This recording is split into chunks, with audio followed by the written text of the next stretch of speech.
one of the people in our scout group was teaching the artificial intelligence merit badge because they just came out with an AI merit badge. And he wanted to show how difficult it is to teach an AI to do anything.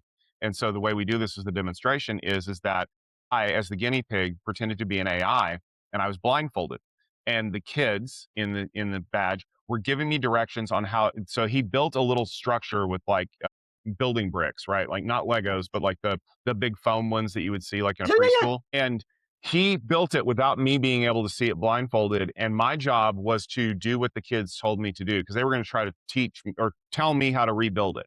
But of course, as the malicious genie, I did exactly what they said. So they'd be like, pick up that block, put it down, move it to the right, move it to the left. And then they're getting frustrated and they're like, why aren't you doing what I want you to do? And finally I said, because you're telling me what you want me to do, but I'm doing exactly what you're telling me to do. You didn't say move it 3 inches to the right. You didn't say rotate it 10 degrees. You didn't say place it down gently. And that's the problem is we know when I say pick it up that most people will pick something up roughly to shoulder height. Computers don't know that. And this is a problem as we start moving into the physical AI space because these constraints are going to have to happen. There's an excellent Isaac Asimov story from iRobot about the first human hyperspace ship where they had to send a guy on because it malfunctioned. And the reason ultimately that it malfunctioned was because when they told the robot to pull the lever to send it into hyperspace, they didn't tell it how much force to use. So it ripped the lever out of the control console because we just assumed pull the lever meant pull it gently until it stops. And the robot went, pull it until I can't pull anymore. Like if and could you imagine if you teach a robot to shake hands and you don't tell it how much force to use, and then it like crushes somebody's hand? Like that's the problem you're running into. We have to be very good at defining our systems and kind of to bring this back to the whole idea of what we were talking about with zero trust. With good system definition, zero trust becomes an inherent aspect of the system because I no longer have to worry about whether or not I've accounted for every corner case. If I define things properly, the only thing the system can do is exactly what I want it to do. And how you and the fascinating thing, I'm happy you brought up Asimov, is that what we need to navigate is once you define that, right? How much do you care about how the agents achieve that?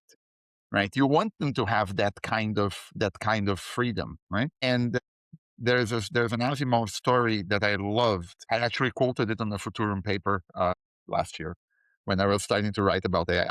Like if you read my research, like you'll find I like having fun with references in story, right?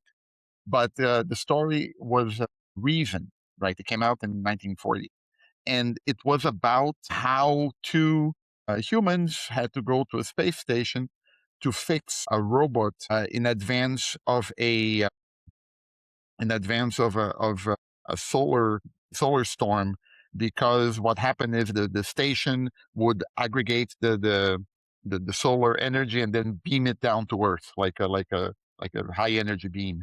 And if the beam was off by even a millimeter, it would destroy Earth or large swaths of it, kind of stuff, right?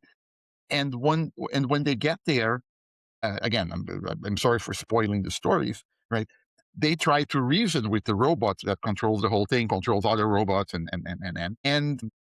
the tension there is that the robot doesn't believe the humans, right? And then there's this fear, what's going to happen? It's not doing what we want it to do, and it's going to destroy whatever, right? But the robot does the right thing at the end, right? And then the rationale that the robot used was religious, right? Our creator told us to do this. And that was the justification that I'm using for fixing the beam the right way. And then the story ends with the two humans saying, okay. And then they leave. So the rationale for how something gets done might not matter as much as does it get done the right way. And isn't it funny that by using security to create a series of constraints for humans or for AI, but especially for AI agents, we've in effect made a non-deterministic system deterministic because there's only a single set of potential outcomes that can happen when this tries to execute these things. Like it can't do anything else. So in a way, going back to your story, the outcome can only be what I want it to happen because there is no other option for it to happen. But that's because we constrained it well enough, right? Mm-hmm.